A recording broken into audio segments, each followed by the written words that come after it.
numbers, it doesn't mean that it will all the time, and there's no relationship between the last one being -2 and this one being +2. Okay, so that was number 5. In number 6, this one says p of x, that's nice, we have a different letter, is the natural log of g of x. And then it says, what's the value of p prime of 3? So that's what I'm trying to find. Okay, so in this one, there's sometimes a mistake to think this is a product rule and say, this is my first function and this is my second function. Don't do it. Don't let that be you. Let it be somebody else. What this really is the natural log of a function.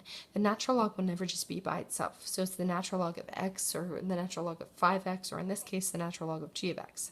So what this really is a function within a function. Wow. That means we have to do the chain rule. P prime of x. I'm going to do the derivative of the outside. Remember the derivative of natural log, this is an easy one to forget because we did it last, is 1 over the anything times the derivative of the anything. If you want to write it like this, you can. So p prime of 3 is just g prime of 3 over g of 3. And I can go up to my chart. G prime of 3 is 6. G of 3 is 4. And you can keep it like that, or you can say, I got this. 6 divided by 2 is 3. 4 divided by 2 is 2. P prime of 3 is 3 over 2.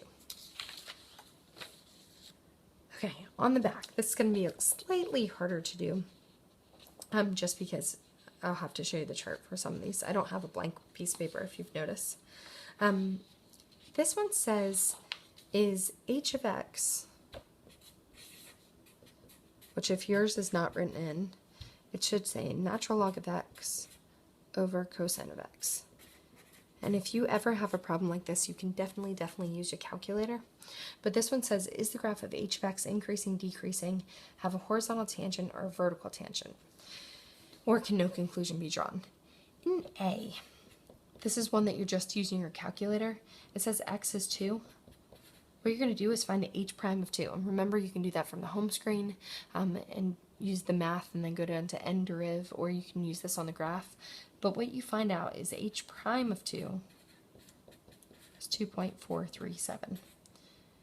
Because this value is positive, I'm going to say h of x is increasing at x equals 2 as h prime of 2 is greater than 0. Then in the next one, for B, it says x equals pi over 2. If I put this one in, I get h prime of 2 does not exist. And so what happens then, that it either means there's either no conclusion can be drawn, or h of at x equals pi over 2, there's going to be a vertical asymptote of some sort, or a vertical tangent, I should say. But in this one, if I go back and I can see h of pi over 2 does not exist, so I can go back into the function and just find the function value. Because this does not exist, what I'm going to say is no conclusion can be drawn, because based on this, I didn't really know much. If I went back and h of pi over 2 exists, then I would say there was a vertical tangent. But in this one, h pi over 2 does not exist, therefore no conclusion can be drawn. Or we can just say h prime of 2 does not exist because the function is not continuous at x equals pi over 2. Any of those things are true. Okay, part C, it says x equals pi. If I put in h prime of pi into my calculator, I get negative 0.318, sorry. It doesn't really matter because I can see h of x is decreasing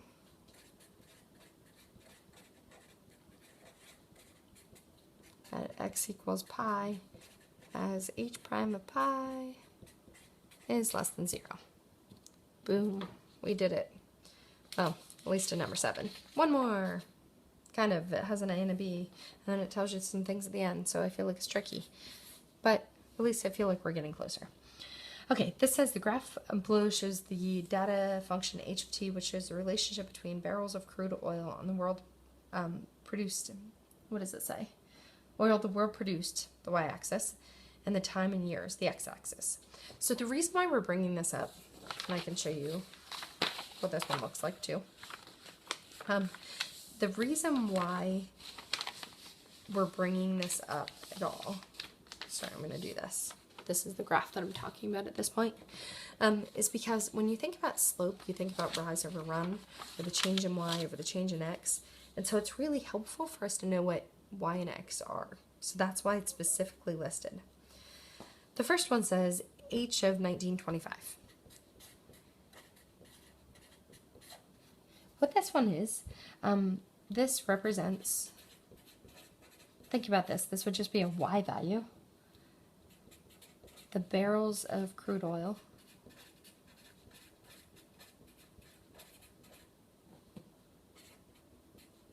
the world produced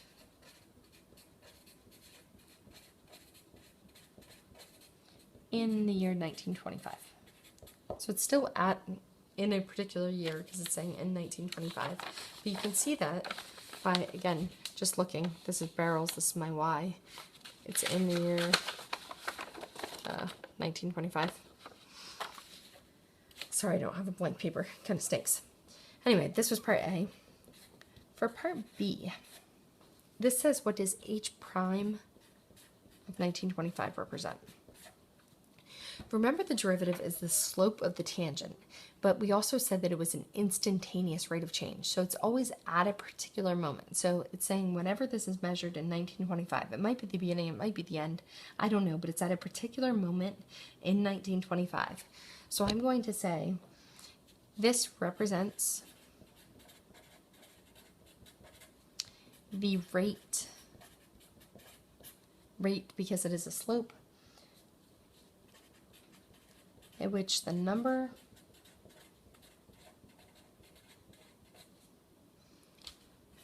of barrels of crude oil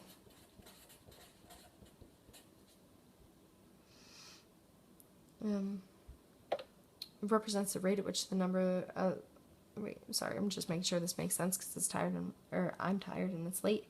H prime in 1925 represents the rate at which the number of barrels of crude oil being produced in 1925.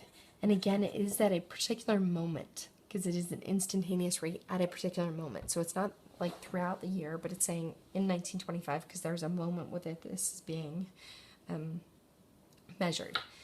If you were to ask about what the units would be on this, it's going to be measured in, and remember slope, it's change in y over change in x, the rate of change. And in this case, the y-axis, this is barrels. I did not give myself enough room. This is barrels. This was years. So rise over run, barrels per year, because it's rate. Okay, on the bottom of this paper, it also says know and be able to use the power rule, the quotient rule, the product rule, the chain rule. Make sure you know those things. Know them really well. The quotient rule, bottom derivative top minus top derivative bottom over bottom squared. The product rule, first derivative second plus second derivative first. The chain rule, take the derivative of the outside, leave the inside alone, times the derivative of the inside. I'm talking fast, but you can go back and rewind this if you actually need those. Also make sure you know how to find the derivative of e to the x power ln of x. I feel like this one we haven't done as often, so it's easy to forget. The derivative of e to the anything is e to the anything times the derivative of the anything, in this case 1. If I change this to 2x, it would be times 2. If it's the natural log of u, let's say f of x equals natural log of something, 2x. The derivative is going to be 1 over whatever the natural log was of times the derivative of the inside. It's really the chain rule that's happening here. Couple more things. Make sure you look over this paper. But really, we did all that on the last page. Just make sure that you do this. I have a couple things really pointed out. It says example daily lesson 88, number 7a. So there's like pretty specific things on here. Just make sure you look at them. Yeah, you're gonna do great. And sorry for me messing up a little bit, but I'm really tired. So I hope this was helpful and that you use it and that you do super, super awesome on your test. I should be around Monday morning, but you'll get this a little too late for that. And Tuesday morning, at least I'm hoping, if my kids are healthy, because this weekend has not been a good weekend for that. Anyway, you're going to do great. Okay, thanks.